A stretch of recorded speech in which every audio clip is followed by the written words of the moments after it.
Hi, welcome back from the latest video. Right, so basically in the last couple of months, well maybe the last couple of years really, a lot of people have asked me why all of a sudden I've started running, why all of a sudden I've started going to the gym, things like that. Because like I said, I was honest on my very first video, I said I was, I'm just under 25 stone now. So, and I've always said, basically it's hard to, the normal say so to get fit, getting older, need to get fit. It's not that at all. Well, that's wrong. It is partly to do with that, but it's not the main reason. I'll give you a quick history of me. It's just really, really quick. Right, when I was at school, I was a kid, I'd done basketball, I'd done rugby, I'd done football, I'd done cricket, you name it, I did it, and I was quite fit, not super fit, but I was quite fit, capable of doing most things. And it's like, we all leave school, we start doing less physical activity, we start doing, things happen. Still used to play football quite regularly, it is, you get a partner. My partner had 3 kids when we got together, so they became a priority. Then we had 3 kids, so we had 6 kids, and then unfortunately my oldest stepdaughter had mental health problems, and we took her son on. So it was, 7 kids in a household. It's quite hectic. I loved every minute of it. Don't get wrong, people sit there and say to me, oh, it must be crazy in your house, but I absolutely loved every minute of it. But the older I got, the more mental health problems I had, severe depression, being put on antidepressants all the time. They just didn't work for me. Just simply didn't work for me. I think they're brilliant for some people, just never really worked for me. Mainly because I just didn't feel good enough. I had an amazing partner. Kids were absolutely amazing. Probably the happiest moments I've had is with all my kids. But it just wasn't enough. I don't know if anybody's here to say in, but you can be in a room full of people and still feel lonely and still not feel good enough. And for many years, many years, that's the way I felt. I really, really struggled. But I had a brilliant wife at the time, who supported me through everything. And unfortunately, in 2015, she ended up in hospital and she never came home. She died the following year.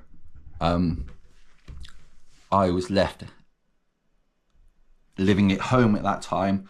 I was left with a disabled grandson who's actually the most amazing kid, but he has his difficulties and it is hard work sometimes, but I love him to death.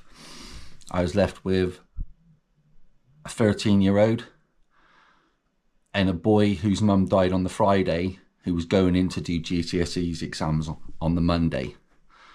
So, and a 3-year-old who, found it really hard, couldn't understand why mummy wasn't coming home. So that was it. So for the next couple of years, my priority was making sure that they were okay. Giving them the support, maybe not always the best way.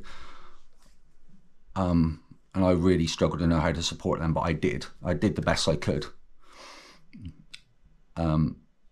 I then got together with a new partner who's absolutely amazing, but I still massively struggled. And I hope this doesn't upset any of my kids. I'm going to speak to them before I put the video up. There was times I planned to kill myself. And it was not just... It was going to be situations and things were going to happen that I wasn't going to... I was going to make sure if I was doing it, I was making sure I wasn't going to survive.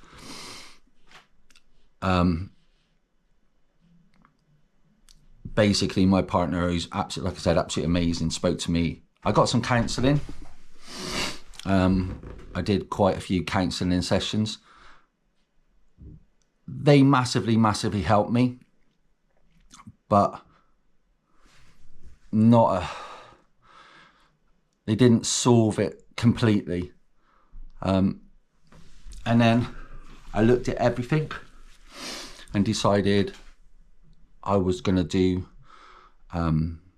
more exercise and things like that. And to be honest, it's running for me. I run now quite a bit. My partner always says she can tell when I haven't been able to run, maybe if I've picked up an injury or things, you know, with kids still going on. We've still got kids living at home. And the time's got away from me and I haven't been able to run. She can definitely tell with my mood, and she says, get a pair of trainers on and get out the door, out of my way. And for me, that's brilliant. You know, it's just a little bit of time on my own to clear my head. Sometimes with day-to-day life, I think you just rush and rush, and you don't ever actually process things, because there's always, like I said, always the kids need help and the dog needs sorting, kitchen needs doing. Do you know what I mean? You know, it's a normal day-to-day thing for everybody who doesn't even suffer with mental health. But that's why I run. So I just thought I'd put a video out there. You know, like I said, I'm not asking for sympathy. There's people in this world that, you know, have had a harder life than I ever will have. But I'm now in a better situation than I think I've probably been in for the last 25, 30 years, you know, maybe. Because if I'm honest, this has ruined a lot of things in my life. I've lost relationships with people. Some people I'm not really worried about. Do you know what I mean? There are other people that I've lost, and because I didn't feel good enough to go and speak to them and deal with the issues that were going on and have a proper conversation. And it was never about them. It was always about me, how I felt. And unfortunately, they've gone. They've passed away. And, you know, I can never get those times back. But basically, like I said, I don't want people feeling sympathy for me, and I don't want people thinking, oh, he's coming down here and he's doing that. I'm just, maybe this is my reasons for the why I run. You know, I'm still working on myself. Obviously, in 20 years' time, I'll be nearly 70. One of my kids will look at this and say, we thought you were 70 already, the way they go on. But I need to look at the ways of dealing with it. But this is how I manage things at the moment. So that was just a video. It's basically, you know, if there's anybody out there suffering and they want to drop me a message, I'm always available to speak to. Because sometimes, especially if you're a bloke, you don't want to speak. I know that's a big catchphrase now, you know, that men need to speak more, but it is true. Maybe not the most interesting video that I could have produced, but it's just being honest and maybe trying to give someone else some advice. And like I said, my message is, you can, anybody, I don't care if I've never met you before, you know, if you want to give me a message, and I'll always talk to you. Okay, like I said, hopefully next week it'll be a bit more of a cheerful video, but this is me. It's not going to be edited. So, you know, if I'm rambling a bit, I do apologise. It's 20 to 8 on a Sunday night, and I'll probably be putting this up in the next 10, 15 minutes.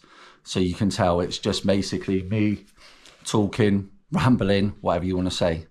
But like I said, please, if you like what I'm doing at the moment, give me a subscribe. Oh, that's right, I can't ever say that word. Like and comment. And like I said, you know, you can find me on Instagram. You can find me on, obviously, YouTube. And if you're ever in a situation where you need somebody to talk to, because sometimes it's easier to talk to people that you don't know about your problems, then I'm always open to anybody. Okay? All right, like I said, a bit more of a cheerful video next week. Thank you and goodbye.